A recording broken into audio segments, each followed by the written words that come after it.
ये स्टोरी है Floyd Collins की। 30 जनवरी 1925 की सुबह फ्लॉयड सैंड केव में एंटर होता है सिर्फ एक लालटेन के साथ। इस खतरनाक केव में वो सिर्फ एडवेंचर के लिए नहीं गया था, बल्कि एक न्यू लाइफ के लिए और अपनी फैमिली की फाइनेंशियल प्रॉब्लम्स को खत्म करने के लिए। पर जैसे जैसे वो केव में अंदर जा रहा था, केव का पैसेज छोटा होता जा रहा था। फ्लॉयड एक हाथ से लालटेन को आगे पुश कर रहा था और अपने पैर से खुद को आगे पुश करते हुए बढ़ रहा था। जैसे ही उसे लगा कि केव थोड़ी सी खुल रही है, उसकी लालटेन फ्लिकर करने लग गई। केव में लाइट खोना कितना रिस्की है, ये फ्लॉयड बहुत अच्छे से जानता था। इसलिए उसने तुरंत ही वापस जाने का फैसला किया। वापस जाने के लिए जैसे ही उसने अपने पैर से केव की वॉल को पुश किया, उसके पैर पर एक बड़ा सा पत्थर गिर गया। फ्लॉयड अब एक बहुत ऑकवर्ड पोजीशन में फंस चुका था, all alone in the total darkness. यहाँ से शुरुआत हुई एक extremely sad and horrific story की। America's most famous and sensational cave rescue was the biggest failure. Floyd sand cave में स्टक हुआ था 30 जनवरी 1925 में, लेकिन इस स्टोरी को और अच्छे से समझने के लिए हमें कुछ साल पीछे चलना पड़ेगा। अर्ली 20th सेंचुरी में केंटकी के मैमोथ केव रीजन में एक जबरदस्त कंपटीशन का टाइम चल रहा था। इस कंपटीशन को केंटकी केव वॉर्स का नाम दिया गया। मैमोथ केव रीजन एक पॉपुलर टूरिस्ट स्पॉट की तरह उभर रहा था, जहां जगह जगह से टूरिस्ट केव एक्सप्लोरेशन के लिए आया करते थे। ये दुनिया का लॉन्गेस्ट इंटरकनेक्टेड केव सिस्टम था। केंटकी केव वॉर्स की बात करें तो ये वॉर थी केव ओनर्स के बीच, जो अपने अपने केव्स में ज्यादा से ज्यादा टूरिस्ट को अट्रैक्ट करना चाहते थे, जो मैमोथ केव रीजन एक्सप्लोर करने आते थे। उस टाइम केव एक्सप्लोरेशन का क्रेज बढ़ रहा था और लोकल्स इससे अच्छा खासा पैसा कमा रहे थे। टूरिस्ट दूसरे केव में ना चला जाए, इसके लिए केव ओनर्स गलत रोड साइंस लगा दिया करते थे। सड़कों पर लड़ाइयाँ चलती थी और कभी कभी केव ओनर्स आपस में ही लड़ाई करने लग जाते थे। 1920s एंड 1930s में केंटकी केव वॉर अपने पीक पर थी। केंटकी केव वॉर्स का प्रेशर कहीं ना कहीं फ्लॉयड ने भी फील किया। फ्लॉयड कॉलिंस, जो बचपन से ही केविंग के लिए बहुत ज्यादा पैशनेट था, वो घंटों तक केविंग किया करता था और कभी कभी तो इन्हीं केव्स में सो जाया करता था। इस स्टोरी की शुरुआत होती है 1917 से, जब फ्लॉयड ने अपने फार्म्स पर एक केव डिस्कवर किया जिसका नाम उसने ग्रेट क्रिस्टल केव रखा। फ्लॉयड और उसके फादर ने डिसाइड किया कि जैसे बाकी केव ओनर्स अपने अपने केव्स को टूरिस्ट के लिए ओपन करके पैसा कमा रहे हैं, वैसे ही उन्हें भी इस केव को कमर्शियलाइज करना चाहिए। बहुत सारी तैयारी करने के बाद इसे अप्रैल 1918 में टूरिस्ट के लिए ओपन कर दिया। लेकिन एक प्रॉब्लम थी, केव की लोकेशन, जो काफी रिमोट थी, यानी मेन मैमोथ रीजन से काफी दूर थी। इसलिए टूरिस्ट का ध्यान अपनी तरफ कैप्चर ही नहीं कर पा रही थी। हार्डली ही कोई वहां विजिट करने आता था। प्रॉफिट्स भी ना के बराबर थे। केविंग कंपटीशन की वजह से दूसरे केव ओनर्स डर्टी ट्रिक्स खेलते थे। वो टूरिस्ट को बताते थे कि क्रिस्टल केव बंद है और उनकी केव विजिट कर सकते हैं वो लोग। रोड्स को भी ब्लॉक कर दिया करते थे। कॉलिंस ने डिसाइड किया कि वो ऐसा केव डिस्कवर करेगा जिससे वो कंपटीशन को हरा सके और अपनी फैमिली की फाइनेंशियल प्रॉब्लम्स को खत्म कर सके। फ्लॉयड को एक पोटेंशियल केव के बारे में पता था जिसका नाम था सैंड केव। ये केव सिटी रोड के बिल्कुल पास प्राइम लोकेशन पर थी। सभी ट्रैवलर्स सैंड केव के पास से ही गुजरते हुए दूसरी केव्स एक्सप्लोर करने जाया करते थे। तो फ्लॉयड ने दिमाग लगाया, जिस प्रॉपर्टी पर सैंड केव थी उसके ओनर के साथ एक अग्रीमेंट किया कि वो ये सैंड केव खुद जाकर एक्सप्लोर करेगा और अगर ये केव टूरिस्ट को दिखाने लायक हुई तो इसको टूरिस्ट एक्सप्लोरेशन के लिए स्टार्ट कर देंगे और आपस में इसका प्रॉफिट शेयर कर लेंगे। ओनर भी अग्री कर गया। फ्लॉयड ने इस केव को एक्सप्लोर करना शुरू कर दिया था। कुछ 3 हफ्ते उसने लगातार काम किया और उस केव के होल को एक्सपैंड किया। इसके लिए कॉलिंस कई नैरो पैसेज से गुजरा। ये भी कहा गया कि उसने एक बड़ा चेम्बर डिस्कवर कर लिया था, लेकिन इसकी एग्जिस्टेंस कभी वेरीफाई नहीं हो पाई। खैर, इस दौरान वो घंटों उस चैम्बर के लिए एक प्रैक्टिकल एंट्रेंस बनाने पर काम कर रहा था, ताकि ये टूरिस्ट के लिए ज्यादा एक्सेसिबल हो सके। हर दिन की तरह 30 जनवरी 1925 को फ्लॉयड ने केव एक्सप्लोर करने के लिए एंटर किया। उसके पास सिर्फ एक सिंगल केरोसिन लालटेन थी। अब जैसे जैसे वो केव एक्सप्लोर करने के लिए आगे बढ़ रहा था, उसे समझ आ गया था कि ये इतना आसान नहीं होने वाला है। ये केव बहुत चैलेंजिंग थी। रास्ते में इतना नैरो पैसेज थे कि वो अपने पेट के बल खुद को आगे घसीट रहा था और एक हाथ से आगे बढ़ाकर अपनी लालटेन को पुश करते हुए आगे बढ़ रहा था। ऐसे घसीटते घसीटते वो आगे बढ़ता गया, क्योंकि उसे ये जानना था कि आखिर केव का एंड कैसा है। केव वॉर्स की कंपटीशन की वजह से शायद कॉलिंस ने अपने ऊपर बहुत ज़्यादा प्रेशर ले लिया था। इसीलिए वो इतने चैलेंजिंग पैसेजेस एक्सप्लोर करने जा रहा था। ऐसे ऐसे तंग रास्तों को क्रॉस किया जो इमेजिनेशन से भी ऊपर थे। एक रास्ते की हाइट तो सिर्फ 9 इंच थी। एक नॉर्मल टैबलेट का साइज भी 10 इंच का होता है, तो आप अंदाजा लगा सकते हो कि इससे भी 1 इंच कम, तो यानी कितने नैरो पैसेजेस रहे होंगे। एक पॉइंट पर उसे ऐसे पॉसिबिलिटी भी दिख रही थी कि केव खुल रही है, लेकिन उसकी लालटेन अचानक से फ्लिकर करने लग गई। फ्लॉयड को पता था कि बिना रोशनी के यहाँ आगे बढ़ना तो बेवकूफ़ी का काम है, तो उसने सोचा कि फटाफट यहाँ से बाहर निकला जाए। उसने अपनी रिटर्न जर्नी शुरू कर दी। जब वो टाइट पैसेज से वापस जा रहा था तो उसने केव की वॉल पर पैर रखा, लेकिन ये एक सैंड केव थी, तो फोर्स की वजह से तकरीबन 27 पाउंड का पत्थर अपनी जगह से हिलकर उसके पैर पर गिर गया। अब वो एक ऑकवर्ड और बहुत डिस्कम्फर्टिंग पोजीशन में फंस चुका था। वो ना तो पीछे जा पा रहा था और ना ही आगे, और ना ही वो पलट सकता था। जब भी वो कोशिश करता, पत्थर उसके ऊपर गिरने लग जाते थे। केव के शार्प एजेस से उसकी स्किन भी फट रही थी। जमीन से कुछ 60 फीट नीचे वो एक एब्सोल्यूट डार्कनेस में फंस चुका था। कुछ पल घंटों में बदलते गए। अब एक रूटीन चालू हो गया था यहाँ। सोना, उठना, मदद के लिए आवाजें मारना और दोबारा सोना, उठना और आवाज लगाना। धीरे धीरे उसकी आवाज भी खत्म होती गई। हाथ सूजन से नम हो गए थे। दर्द उसके पैर से बढ़ते बढ़ते पूरी बॉडी में फैल चुका था। फ्लॉयड को केव में गए काफी टाइम हो चुका था। पूरी रात वो केव में ही फंसा था। अगले दिन सुबह प्रॉपर्टी के ओनर्स और ओनर का बेटा वहां आए। उन्होंने सैंड केव के बाहर फ्लॉयड का कोट लटका हुआ देखा, जिससे उन्हें लगा कि शायद फ्लॉयड अभी भी अंदर केव में ही है। ओनर के बेटे ने केव में थोड़ा अंदर जाके फ्लॉयड को आवाज़ दी। वो थोड़ा दूर तक क्रॉल करके केव में गया ताकि वो फ्लॉयड की आवाज़ को सुन सके। फ्लॉयड ने भी अंदर से मदद के लिए आवाज़ दी, come to me, I am hung up. और तब उसे पता चला कि फ्लॉयड इस केव में ट्रैप हो चुका है। फ्लॉयड की फैमिली को उसकी सिचुएशन के बारे में इन्फॉर्म किया गया। फ्लॉयड का भाई होमर सबसे पहले केव में अंदर जाके फ्लॉयड की सिचुएशन को जानने वालों में से एक था। उसने देखा कि फ्लॉयड की बॉडी अंदर बुरी तरह से केव में जकड़ी हुई थी। वो बार बार बेहोश हो रहा था, फिर होश में आ रहा था और अपने भाई से यही कह रहा था कि मुझे घर ले चलो होमर, मैं जिंदगी भर के लिए यहाँ फंस गया हूँ। और जिस पोजीशन में फ्लॉयड था, होमर उसकी कोई हेल्प नहीं कर पा रहा था। उसने उसकी बॉडी को खींचने की कोशिश की, बट पत्थर टूटकर फ्लॉयड की बॉडी पर गिरने लग रहे थे। Homer was helpless. उसने हार के उसके आसपास की मिट्टी हटाई और उसको कुछ कॉफ़ी और सैंडविचेस खाने को दिए ताकि उसकी बॉडी गर्म रह सके, और बाहर आने का डिसाइड किया ताकि एक प्रोफेशनल रेस्क्यू टीम की हेल्प ली जा सके। फ्लॉयड के केव में फंसे होने की बात धीरे धीरे एक नेशनल न्यूज़ बन चुकी थी। Floyd Collins was another great dramatic story.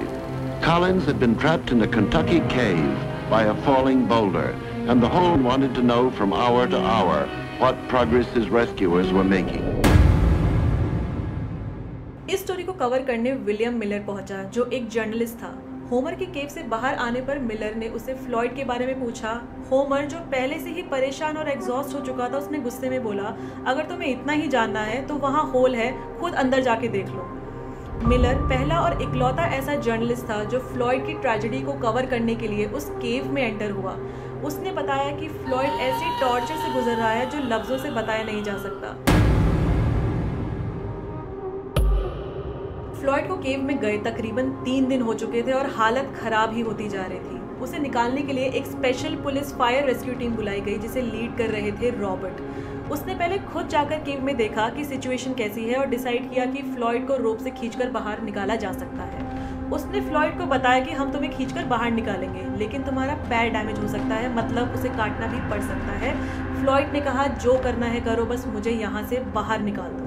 तो अब फ्लॉयड का भाई होमर, मिलर और रॉबर्ट तीनों केव में एंटर कर चुके थे उसे रोप से पुल करने के लिए। उन्होंने उसे कुछ सैंडविचेस, कॉफ़ी और एक सेडेटिव दिया ताकि उसका जब पैर खींचा जाए तो उसे एक्सट्रीम पेन ना हो।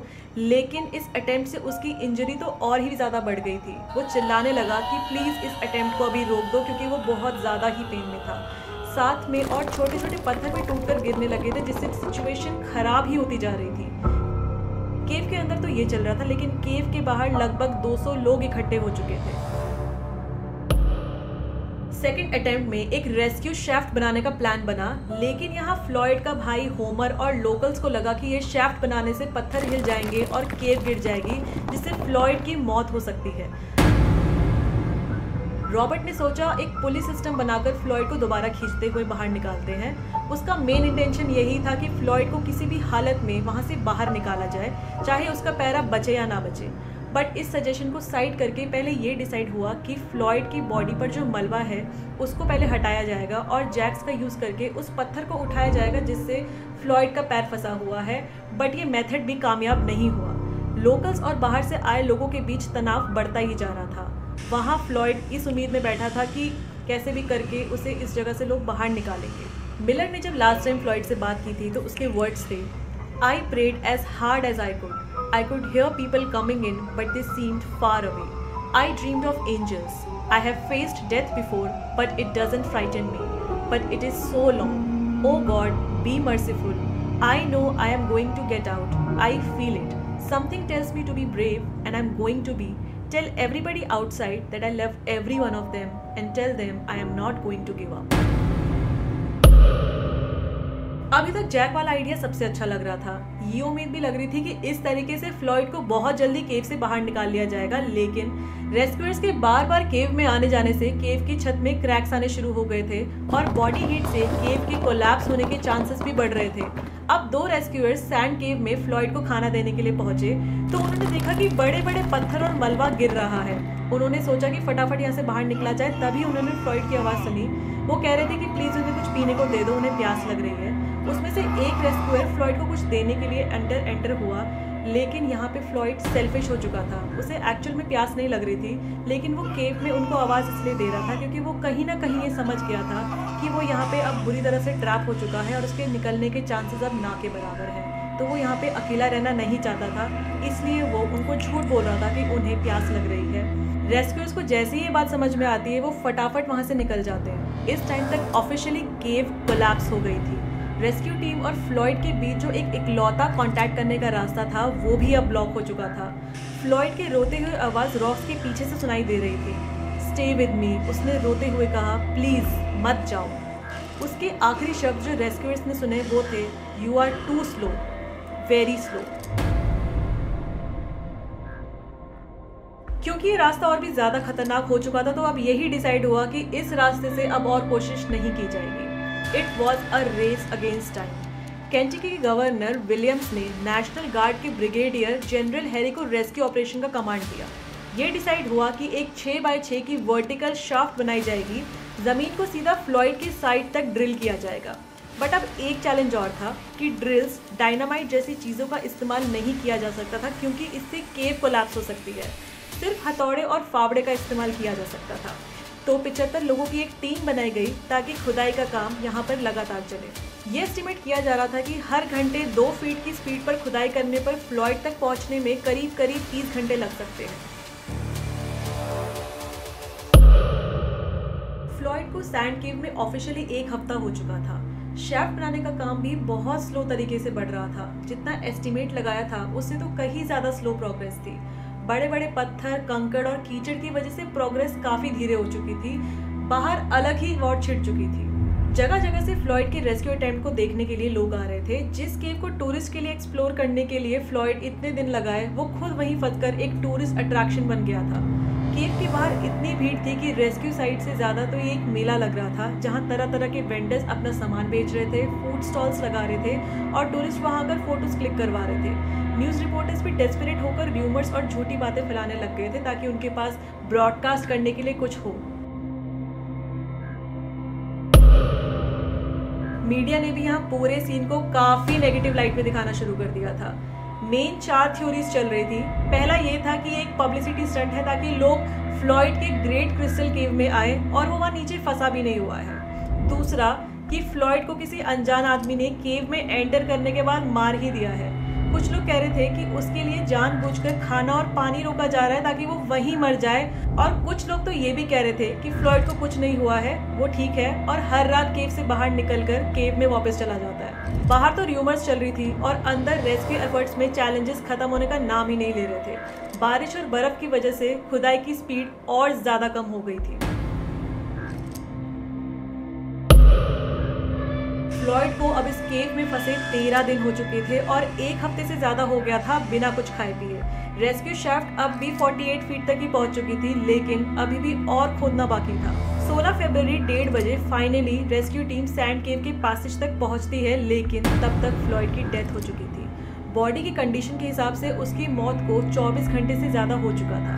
इतनी छोटी जगह में पत्थर से पैर फंसा होने की वजह से फ्लॉयड का काफी ब्लड लॉस हो चुका था और बॉडी काफी हद तक गल चुकी थी। सैंड केव को फ्लॉयड की बॉडी के साथ ही सील कर दिया गया, लेकिन बात सिर्फ यहाँ खत्म नहीं होती है। 2 महीने बाद उसके भाई ने रिक्वेस्ट की कि उसके भाई की बॉडी को वहां से निकाला जाए। फ्लॉयड की बॉडी को उस जगह से निकालकर उसके घर के पास क्रिस्टल केव में दफनाया गया। कुछ टाइम बाद फ्लॉयड के फादर ने अपनी प्रॉपर्टी एक लोकल डेंटिस्ट डॉक्टर हैरी को बेच दी थी। अब न्यू ऑनर ने फ्लॉयड की बॉडी को वहां से निकालकर एक ग्लास कॉफिन में रखा और उसकी काफी सालों तक क्रिस्टल केव में हेवीली एडवर्टाइजमेंट किया ताकि टूरिस्ट अट्रैक्ट हो सके।